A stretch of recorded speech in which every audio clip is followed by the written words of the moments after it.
大家好，我是小航，欢迎来到我的历史频道。今天我们将一起探讨俄乌战争的历史始末，了解这场战争的起因、经过和结果。俄乌战争是2014年起俄罗斯与乌克兰之间一场持久混合战争，引发战争的背景缘由众多，包括苏联解体后乌克兰当地实施的乌克兰化、去俄罗斯化政策，境内俄裔俄罗斯民族主义所致国族认同分裂，北约东扩，引发俄罗斯的不安全感。俄罗斯试图在前苏联地区重建影响力，30和俄罗斯的扩张主义传统等，其直接导火索为广场革命中亲俄的乌克兰总统维克托亚努科维奇被罢免下台，乌克兰东南部地区爆发亲俄动乱，俄军占领克里米亚半岛，在操纵下举行公投，俄罗斯联邦径自并吞克里米亚。俄军同时扶植顿巴斯等地的亲俄者组织亲俄武装发动叛乱，并建立卢甘斯克人民共和国及顿涅茨克人民共和国两个分离主义政权。顿巴斯战争爆发在2014年9月和2015年2月，俄乌签署旨在化解乌克兰武装部队和乌克兰东部亲俄武装冲突的明斯克协议。与新明斯克协议此后，主要战争行为结束，但仍有冲突发生。俄乌双方多次指责对方违反停火协议。2019年10月至12月，乌克兰爆发不投降运动，抗议政府对顿巴斯地区的妥协。2021年3月开始，乌克兰总统弗拉基米尔·泽连斯基签署夺回顿巴斯地区的总统令，并视察前线。同时，乌军加强在前线的兵力部署，开始频繁与顿巴斯武装交火。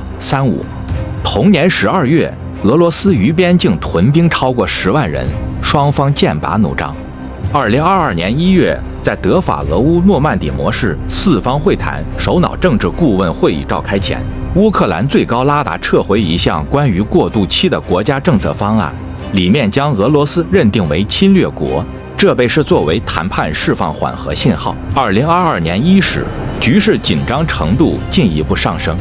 2022年2月21日，俄罗斯宣布承认顿涅茨克人民共和国和卢甘斯克人民共和国，并签署友好合作互助条约。根据协议，俄军维和部队进入顿巴斯，协助抵御乌军，并获得建立军事基地的权利。次日，俄罗斯联邦委员会准许总统在境外动武。24日清晨，普京宣布正式开展特别军事行动，兵分4路从东南北东北4个方向全面入侵乌克兰。28日，双方展开首轮谈判。3月2日，俄军攻占乌克兰南部重要战略城市赫尔松，该市成为开战以来俄军攻占的首个主要城市。3月起，俄军的基辅攻势遭遇乌军强烈抵抗，俄军被迫在4月全面从乌克兰北方撤军，把重心放在乌克兰东南部地区。双方自此陷入拉锯战。乌军2022年成功发动哈尔科夫和赫尔松2次反攻，并且在2023年夏季进行反攻。此后战争陷入僵局，此战乃欧洲自2战以来最大规模的武装冲突，造成数十万人伤亡之余，更引发难民危机。国际纷纷谴责和制裁俄罗斯。随着战争爆发，进一步打击全球经济，农产品和能源价格飙升，全球通货膨胀率推升至1970年代的最高水平，对民生及经济构成影响。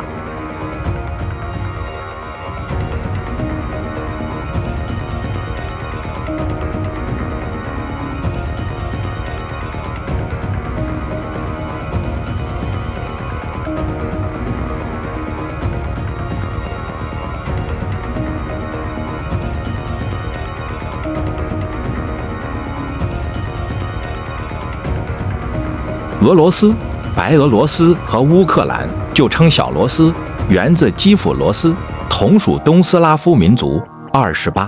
俄罗斯帝国治下乌克兰行政归属小罗斯省。1917年10月革命前，乌克兰精英认同全罗斯思想。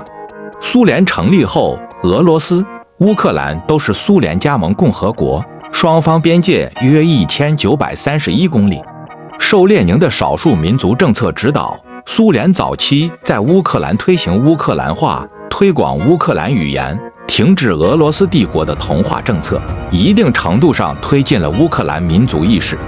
1954年2月19日，在苏联共产党第一书记、乌克兰共产党出身的尼基塔·赫鲁晓夫授意下，苏联最高苏维埃主席团以庆祝俄乌签订佩列亚斯拉夫条约再度统一300周年为由，将克里米亚划给乌克兰。2次领土划分使乌克兰东部存在大量俄罗斯族。2000年，泰德·格兰特在马克思主义和民族问题中称，虽然乌克兰语与俄语非常接近，两国人民几个世纪以来拥有共同的历史。基辅最初是古代俄罗斯的首都，但乌克兰人形成了一个独立的民族，拥有自己的语言、文化和国家认同。这一事实并不总是被大俄罗斯人认识到。他们传统上将乌克兰人称为小罗斯人。1991年苏联解体后，乌克兰等前苏联加盟共和国开始去俄罗斯化。主要在东乌克兰的俄罗斯族希望确立俄语的官方地位，来保持平等的国民政治地位，并希望乌克兰外交政策不疏远俄罗斯。而乌克兰西部居民、乌克兰亲西方势力将削弱俄罗斯文化和来自莫斯科的政治影响作为国家建设重要方针。2004年橙色革命后，邮先科取消俄语广播和电视节目，压缩俄语中小学数量，提高政府人员录用的乌语门槛。2012年，亲俄总统维克托·亚努科维奇颁布语言政策法，在部分地区保证俄语官方地位。2014年，亚努科维奇被推翻后，新政府取消原有语言政策，试图彻底抹杀俄语。俄罗斯指控乌克兰对本国的俄罗斯族实行种族灭绝。2021年5月，乌克兰总统弗拉基米尔·泽连斯基向最高拉达提交原住民权利法案，认为俄罗斯族不属于原住民。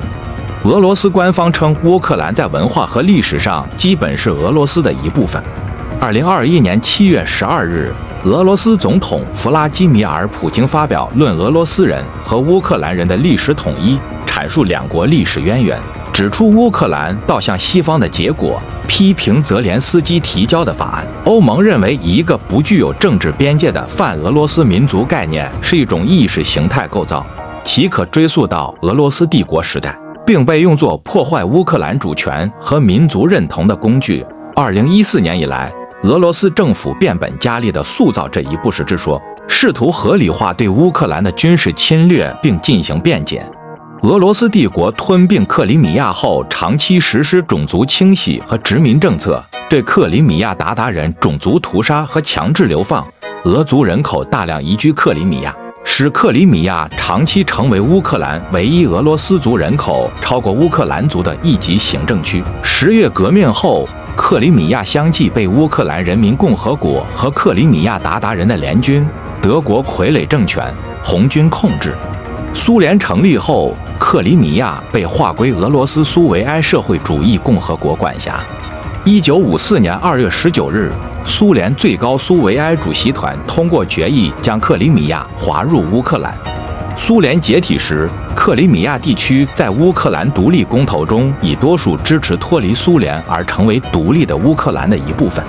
俄国企图夺取该地控制权。1992年，俄国议会通过决议，试图占领克里米亚。克里米亚一些不满乌克兰独立的俄罗斯族居民亦组织暴动，冲突最终降级。1994年，各方签署布达佩斯安全保障备忘录，承诺保障乌克兰领土完整。俄国在1997年的乌俄两国友好合作伙伴关系条约中重申承认克里米亚半岛归属乌克兰，作为交换，俄国黑海舰队租借塞瓦斯托波尔军港作为基地。乌克兰亲欧盟示威运动和总统维克托·亚努科维奇下台后，没有佩戴识别徽章的俄军士兵侵占克里米亚战略要的和基础设施。2014年2月24日，俄罗斯第31独立近卫空降突击旅摘掉所有俄军标识，对外宣称当地安全力量攻占克里米亚，因其绿色迷彩装具和服装被称为小绿人。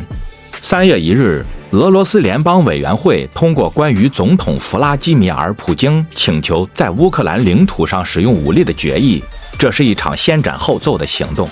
3月28日，普京向俄军表示祝贺，称克里米亚事件是对俄军的一次严峻考验，他们在这个过程中展示了新能力和崇高的道德精神。4月，普京公开承认入侵乌克兰的小绿人就是俄罗斯军人。参见北约东扩。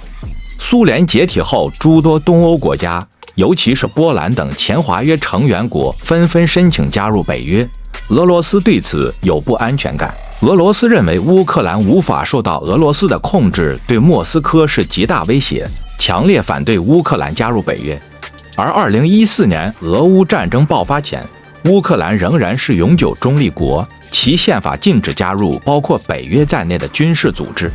俄罗斯于2022年对乌克兰发动全面入侵之后，芬兰、瑞典申请加入北约，意味着俄罗斯北约边界增加1300多公里，扩大1倍有余。波罗的海舰队总部和俄罗斯的经济中心圣彼得罗堡将完全暴露在北约威胁下。普京在5月16日称，芬兰、瑞典加入北约不对俄构成直接威胁。乌克兰于2022年9月30日正式提出申请加入北约。此前，俄军占领下的乌克兰4州举行受操纵的、不受国际承认的公投，俄罗斯联邦竟则吞并乌克兰的4州。有人将此问题与古巴导弹危机做比拟，也有人将北约东扩与中国和所罗门群岛签署安全协议做比拟。俄罗斯指控乌克兰新纳粹。2010年1月22日，即将卸任的乌克兰总统尤先科向2战期间领导乌克兰反抗军与纳粹德国合作反苏，后又因民族解放立场被纳粹德国盖世太保逮捕至萨克森豪森集中营关押的争议历史人物斯捷潘·班杰拉追授乌克兰英雄荣誉，该荣誉其后被撤销。而到了泽连斯基总统和其所在的人民公仆党当政时期，乌克兰议会又于2019年8月否决了再向他授予荣誉称号的动议。2014年战争爆发后，普京多次以2014年5月2日的敖德萨惨案为战争借口。当时亲俄武装占据敖德萨工会大楼，宣布成立敖德萨人民共和国，并企图将乌克兰敖德萨州并入俄罗斯，遭乌克兰军民围攻，亲俄分子和当地合作人士遭受严重伤亡，敖德萨人民共和国亦被剿灭。普京借此指责乌克兰当局是新纳粹。2015年，俄罗斯政府将亚速营列入恐怖组织名单。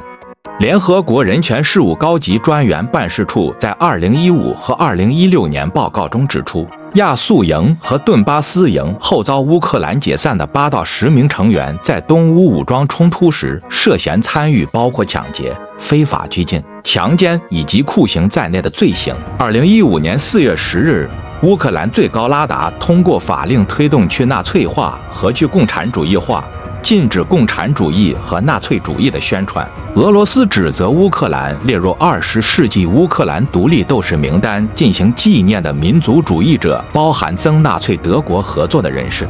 美国国家杂志在2019年指控乌克兰是唯一把新纳粹分子纳入正规军的国家。76。安德烈亚斯·乌姆兰称，亚速营曾有哈尔科夫俄语裔极右派血统，但成为正规作战部队后已经去意识形态化。新兵加入不是因为意识形态，而是因为他作为一个特别强大的作战单位而享有盛誉。纳粹指责多来自俄国宣传战。2022年2月24日，俄罗斯总统新闻秘书佩斯科夫称，去纳粹化意味着解救乌克兰，让他摆脱纳粹分子、亲纳粹人士和亲纳粹思想。德国之声分析，在乌克兰东部与亲俄武装作战的乌克兰极右翼作战部队，在乌克兰只是极少数，没有理由对整个国家进行去纳粹化。BBC 从乌克兰总统泽连斯基是犹太人、犹太教在乌克兰的发展的角度否认基辅政权是新纳粹，称种族灭绝是俄罗斯虚假宣传。82。毛永琪在多维新闻称，新纳粹主义并非乌克兰主流民意，不至于构成俄军入侵的合理原因。83。袁立在《纽约时报》称，有新纳粹同情者的亚速营在乌克兰及其军队一直处于边缘地位，不能代表全乌克兰。2022年3月，俄罗斯联邦共产党代表谢尔盖·萨沃斯蒂亚诺夫表示，俄罗斯可能会对波兰、波罗的海国家和哈萨克斯坦进行全面攻势，作为非军事化和去纳粹化全球军事特别行动的一部分。2022年2月7日，俄罗斯总统普京戏谑称：“乌克兰是我的美女，不管你喜不喜欢我的美人，就接受新明斯克协议吧。”乌克兰总统泽连斯基回应：“乌克兰是美女没错，但将乌克兰称是我普京的就太过分了。”俄国占领克里米亚及顿巴斯以外之地区时，试图利用扶植傀儡政权、推举傀儡市长等行动取代乌克兰泽连斯基政权。2022年6月9日，BBC 报道称，普京在与年轻企业家会晤中盛赞彼得罗大帝在同瑞典与奥斯曼帝国的战争中大幅扩张俄罗斯领土，称其为收回和加强俄罗斯领土，自比为彼得罗大帝，将2022年俄罗斯入侵乌克兰与彼得罗一世3个世纪前的扩张主义战争相提并论，并且做出迄今为止最确切的肯定，认为目前的这场战争就是土地掠夺。90俄罗斯前总统梅德韦杰夫在社交频道上称：“我有个问题，谁说2年以后乌克兰仍然将在世界版图上存在？”不过美国人已经无所谓了，他们已经陷入反俄计划如此之深，以至于其余的一切对他们来说已经微不足道了。美国历史学家提摩西 ·D. 史奈德批评俄罗斯是在进行毁灭性战争的法西斯国家，说法西斯主义者指俄罗斯，称其他人为法西斯主义者行为可以称之为精神分裂法西斯主义。2017年5月30日，乌克兰国家政府高层机构首次将俄乌武装冲突改称俄乌混合战争。2018年1月18日，乌克兰最高拉达投票通过顿巴斯重现一体化法案，认定顿巴斯为被占领地区，从法理上将俄罗斯称为侵略国。乌克兰语。93，俄罗斯联邦委员会主席瓦连京娜·马特维延科认为，这一法案葬送了明斯克协议。2013到2014年广场革命。2013年11月，时任乌克兰亲俄派总统维克托亚努科维奇终止和欧盟签署联合协议和自由贸易协议，导致乌克兰发生亲欧盟示威，和平示威很快演变成血腥冲突。阿努科维奇逃亡至俄罗斯，2014年2月22日被最高拉达弹劾。阿努科维奇称该决定为政变。95，乌克兰代理总统亚历山大·图奇诺夫在国会演讲时表示，乌克兰部分地区已出现危险的分离主义迹象。2014年兼并克里米亚。2014年2月20日，俄罗斯联邦决定兼并克里米亚。22日和23日，俄罗斯军队和特种部队开始由新罗西斯克进入克里米亚。2月27日，没有佩戴徽章的俄罗斯军队开始控制克里米亚半岛，升俄罗斯国旗，并设立安全检查站，以切断克里米亚半岛与乌克兰其他地区的联系，限制该地区内的行动。2014到2022年顿巴斯战争。乌克兰东部顿巴斯地区俄语母语人口较多。18世纪末，俄罗斯帝国叶卡捷琳娜2世占领这一区域以来，该地俄罗斯化较深，居民多以俄语为母语，形成乡村多为乌克兰族，城市多为俄罗斯族的情况。克里米亚危机时，亲俄分子在哈尔科夫、敖德萨、顿内茨克、卢汉斯克暴动，宣布独立建国。在哈尔科夫和敖德萨侵占政府建筑的武装分子很快被消灭。3月1日，俄罗斯联邦会议批准动用武装力量。接下来的几天里，所有剩余的乌克兰军事基地和设施都被俄军围困，大部分军事基地的通讯被干扰或者切断。107。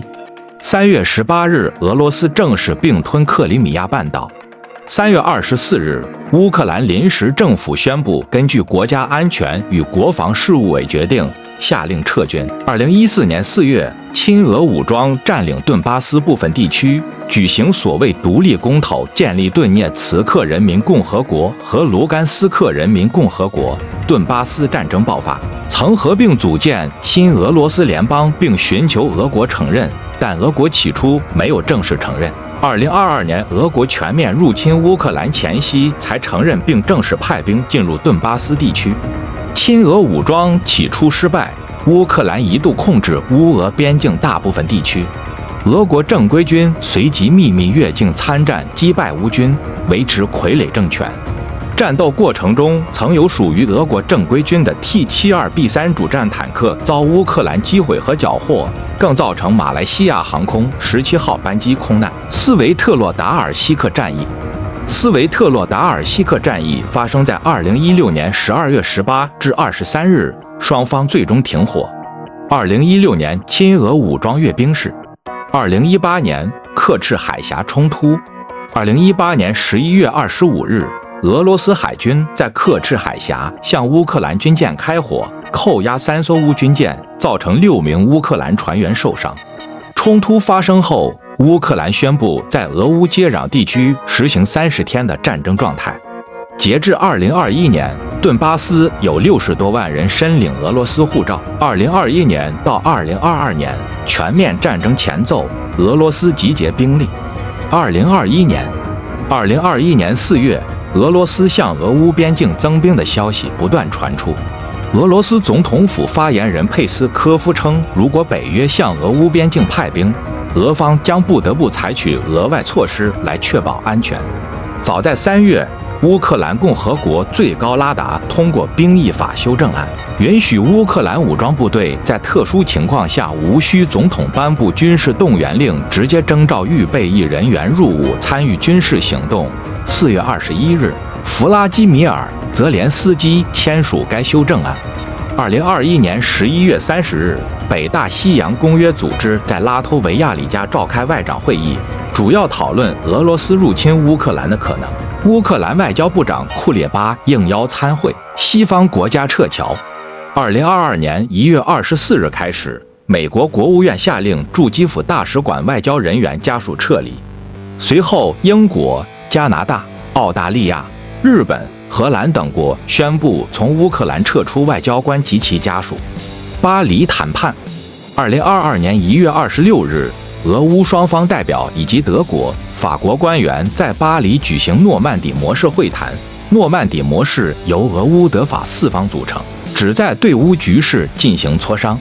经过8小时谈判后，双方同意维持停火，下个月在柏林举行新一轮会谈。意外发布事件。2022年2月4日下午，彭博新闻社网站首页出现一则标题为“直播俄罗斯入侵乌克兰 Live Russia Invades Ukraine” 的新闻，至少在网站上挂了30分钟后才被删除。彭博社不久后发布道歉声明，称是意外发布。美使馆关闭。2022年2月14日，美国国务卿安东尼·布林肯下令关闭位于乌克兰首都基辅的大使馆，将少数外交人员转移到乌西部城市利沃夫。美国政治新闻媒体 Politico 2月11日报道 ，Putin could attack Ukraine on Feb.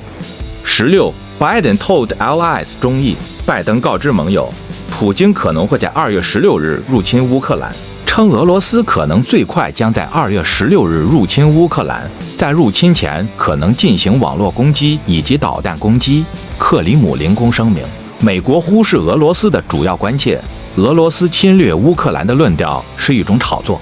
2022年2月18日，顿涅茨克人民共和国总统杰尼斯·弗拉基米罗维奇·普希林表示，将计划安排多达70万平民撤到俄罗斯境内。俄罗斯联邦紧急情况部称，按计划，乌东平民将被送往罗斯托夫州8个地区以及一个市区的临时安置点，上述设施可容纳超70万人。俄紧急情况部、卫生部、公民平安保护监督局等机构代表正前往罗斯托夫州，为接收乌东平民提供保障。俄外交承认乌东地区的顿涅茨克与卢甘斯克共和国。2022年2月21日夜，普京在克里姆林宫主持召开讨论顿巴斯问题的俄罗斯联邦安全会议，全程通过电视进行直播。绝大部分参会人员表示支持立即承认顿涅茨克人民共和国与卢甘斯克人民共和国。随后，普京发表电视讲话，正式承认。 ，普京称是苏联的民族政策导致俄罗斯领土被切割，是列宁缔造了现代乌克兰，批评当年苏共直接将顿巴斯塞给乌克兰的举动。128，美国、欧盟、英国宣布制裁承认乌东两政治实体的人员。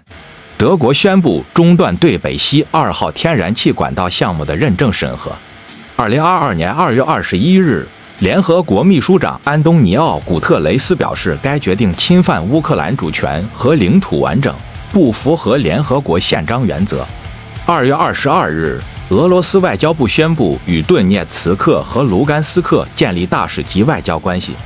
普京称，俄罗斯承认两个共和国宪法规定的边界，部分领土处于乌军控制下，并将向其提供军事援助。入侵前的活动。2022年2月21日，俄罗斯政府称，乌克兰展开的炮击摧毁俄罗斯乌克兰边境的联邦安全局边境设施，打死5名越过边界进入俄罗斯的乌克兰士兵。乌克兰否认此事，称是俄罗斯的假旗行动。同日，俄罗斯正式承认东乌克兰顿巴斯地区的分离共和国顿涅茨克人民共和国和卢甘斯克人民共和国。普京说，承认的范围不仅局限在叛军控制区，而是2个州的整个地区，并命令包括装甲部队在内的军队进入两地区展开维和行动。全面战争开始。2022年2月24日，普京授权俄军在乌克兰进行特别行动，旨在去军事化和去纳粹化乌克兰，兵分3路进攻乌克兰。拂晓前，俄军使用高精度武器攻击乌克兰军事基础设施、防空系统以及空军，登陆乌克兰南部海岸。在很短时间内，乌克兰海军退出战斗序列，乌空军的基础设施瘫痪，防空力量被完全压制，乌克兰国民卫队司令部被摧毁。基辅州的防守正在被俄军突破。与网络上流传的钢铁洪流、俄军闪电平推基辅不同，俄陆军没有快速推进，而是通过空军和导弹部队确保制空权，并消磨乌军的反抗力量。联合国秘书长安东尼奥·古特雷斯呼吁俄罗斯总统普京不要派军入侵乌克兰，给予和平一个机会。俄罗斯联邦国防部新闻发言人科纳申科夫称，俄军未对乌克兰城市发起攻击，军事行动也不针对平民，指责乌克兰方面伪造大量平民死亡的影片和照片，以恐吓民众和向西方国家转播。俄乌断交。2022年2月24日，乌克兰总统泽连斯基宣布与俄罗斯断交。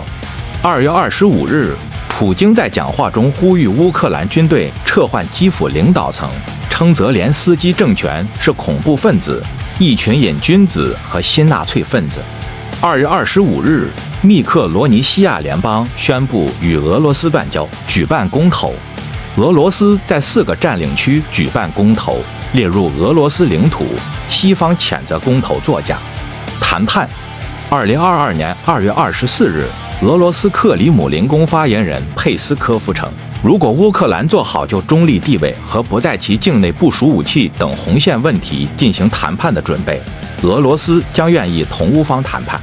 2月25日，乌克兰总统泽连斯基在影片讲话中称，乌全境已经陷入战火，希望与普京谈判，讨论乌克兰的中立地位，避免民众伤亡。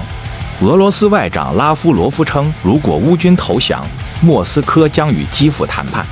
俄罗斯驻欧盟大使齐佐夫接受采访时称，俄军不会长期驻留乌克兰。俄罗斯总统新闻秘书佩斯科夫称，俄罗斯代表团将前往明斯克与乌克兰代表团进行谈判。2月26日，佩斯科夫称，乌方已拒绝和谈，因此俄方的军事行动将继续。俄罗斯核威慑。2月27日，普京在会见俄罗斯国防部长绍伊古和总参谋长格拉西莫夫时称，西方对俄在经济上进行遏制，而且某些领导人的发言越来越具有侵略性，因此命令俄战略威慑力量进入特殊战备状态。乌克兰同意谈判。2月27日，泽连斯基在 Telegram 上称已和白俄罗斯总统卢卡申科通话。乌克兰同意在白俄罗斯与乌克兰边境的普里皮亚季河区域同俄罗斯进行谈判。174。乌克兰外长库列巴表示，不排除与俄罗斯谈判的结果是和平，但谈判中不会谈及有关基辅投降。正式谈判。2月28日，乌克兰代表团抵达白俄罗斯，乌方在会谈中要求俄军包括从克里米亚和顿巴斯撤出。当晚首轮谈判结束，泽连斯基在视讯会议中表示，暂时没有得到想要的结果。3月3日，第二轮谈判于白俄罗斯布列斯特州别洛维日森林进行。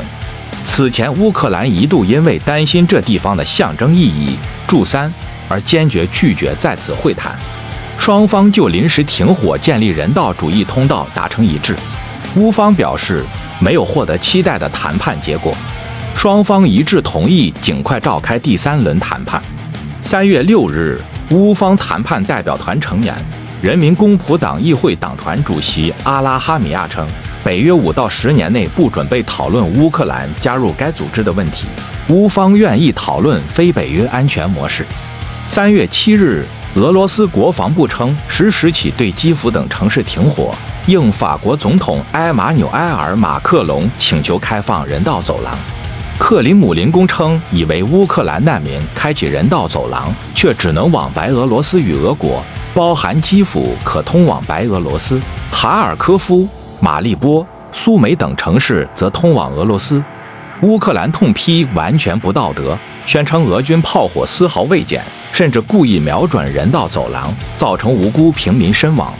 3月5日傍晚，俄国防部称，由于乌方无意对民族主义分子施加影响以及延长静默状态，俄军从基辅时间18时起恢复进攻。3月7日下午，第3轮俄乌谈判在别洛维日森林召开。3月7日，土耳其外交部长梅夫吕特恰武什奥卢称，俄乌两国外长将于3月10日在土耳其会面，共同参加安塔利亚外交论坛会议。3月10日，俄外长拉夫罗夫、乌外长库列巴和土耳其外长恰武什奥卢在土耳其开始举行会谈。拉夫罗夫称，普京不拒绝见泽连斯基，会晤有朝一日可能举行。3月14日，俄乌双方以视频通话方式开启第4轮谈判。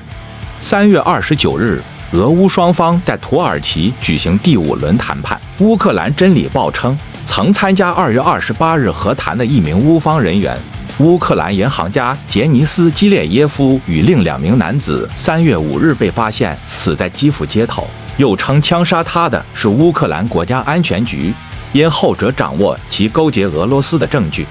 乌克兰最高议会议员、前人民公仆党成员亚历山大·杜宾斯基亦在其个人账号发布推文称，基里耶夫因涉嫌叛国而被乌克兰国家安全局逮捕，过程中遭击毙。又称基里耶夫主要从事银行和金融业务，他是如何成为与俄罗斯谈判的乌克兰代表团成员的？我真的很想从总统办公室得到答案。乌克兰国防部情报总局其后在社交网站称，基里耶夫是乌克兰情报局雇员，他与另2名侦察人员在执行特殊任务时被杀，并公开3人照片，强调他们是在捍卫乌克兰时丧命。他们的行动让我们更靠近胜利，英雄不死，永远活在我们的记忆中。同时向遇难者家属表示诚挚哀悼。战争影响粮食安全。乌克兰是重要产粮地，大部分最具生产力的农业用地位于其东部地区。战争将导致许多依赖乌克兰粮食的发展中国家的粮食不安全状况继续恶化。2022年2月11日，塞尔维亚总统亚历山大·武契奇称，鉴于乌克兰危机局势发展，塞尔维亚政府紧急订购了大量粮食。192能源危机。因为欧美制裁俄罗斯，俄国不能以美元、欧元结算，油价及天然气价格大涨。油价由2021年12月70美元升到2022年3月中124美元，造成全球通膨危机。平民伤亡。冲突间接导致2014年7月马来西亚航空17号班机被击落。2022年3月2日17时25分，一艘孟加拉国船只在尼古拉耶夫州一个港口被一枚导弹击中并引发火灾，一名孟加拉国工程师丧生。2022年4月7日，联合国大会对处置俄军在乌克兰违反人权和犯下战争罪的布查大屠杀等事件进行表决，以超过2/3的赞成票通过终止俄罗斯在联合国人权理事会席次职权。5月12日，人权理事会以33票赞成、2票反对和12票弃权通过对俄军入侵乌克兰进行审查的决议。难民问题。2022年2月18日。普京要求俄紧急情况部代理部长立即前往罗斯托夫州，为接收乌东难民提供保障，并向每位难民发放1万卢布救助金。没收私有财产。2022年3月10日，乌克兰总统泽连斯基签署关于强制没收俄罗斯籍居民在乌克兰财产的法律。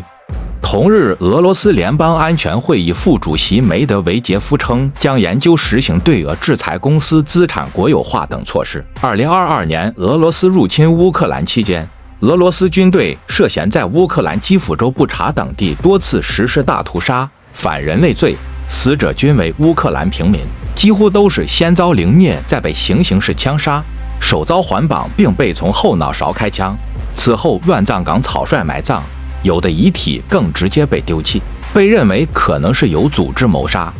各国对俄罗斯进行抵制和制裁，将犯行证据送往海牙国际法庭进行调查。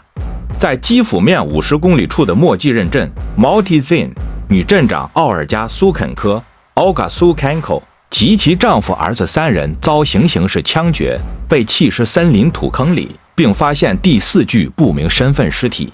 BBC 报道。至2022年4月7日，基辅以西50公里的马卡里夫 Makariv 发现132位平民遭俄军杀害、沉尸大街和埋在乱葬坑。BBC 报道指，海牙国际刑事法院 International Criminal Court (ICC) 3月17日宣布，俄罗斯总统普京 Vladimir Putin 涉嫌在乌克兰干犯战争罪行。于是向他发出拘捕令。乌克兰代理总统亚历山大·图奇诺夫指责俄罗斯支持武装分子夺取克里米亚议会大厦和其他政府办公室，挑起冲突，将俄罗斯的军事行动比作2008年的俄罗斯格鲁吉亚战争。当时俄罗斯军队占领格鲁吉亚共和国部分地区，导致阿布哈兹和南奥塞梯2个地区脱离格鲁吉亚，宣布独立。他呼吁普京将俄罗斯军队撤出克里米亚，表示乌克兰将维护其领土和捍卫其独立。2014年3月1日，他警告说，军事干预将是战争的开始，也是乌克兰和俄罗斯之间关系的结束。3月1日，他让乌克兰武装部队进入全面戒备和战备状态。俄乌战争导致了乌克兰国土的严重损失，尤其是克里米亚地区的丧失，成为了乌克兰领土完整的一大破坏因素。同时，战争也导致了俄罗斯与西方国家关系的紧张，引发了国际社会的广泛关注和讨论。战争的结果至今仍未有明确的解决方案，成为了地区局势的一个重要变数。在未来的历史课堂上，我们应该继续关注俄乌战争的发展，为实现地区和平与稳定贡献我们的力量。感谢大家的收看，我们下期再见。记得关注再走哦。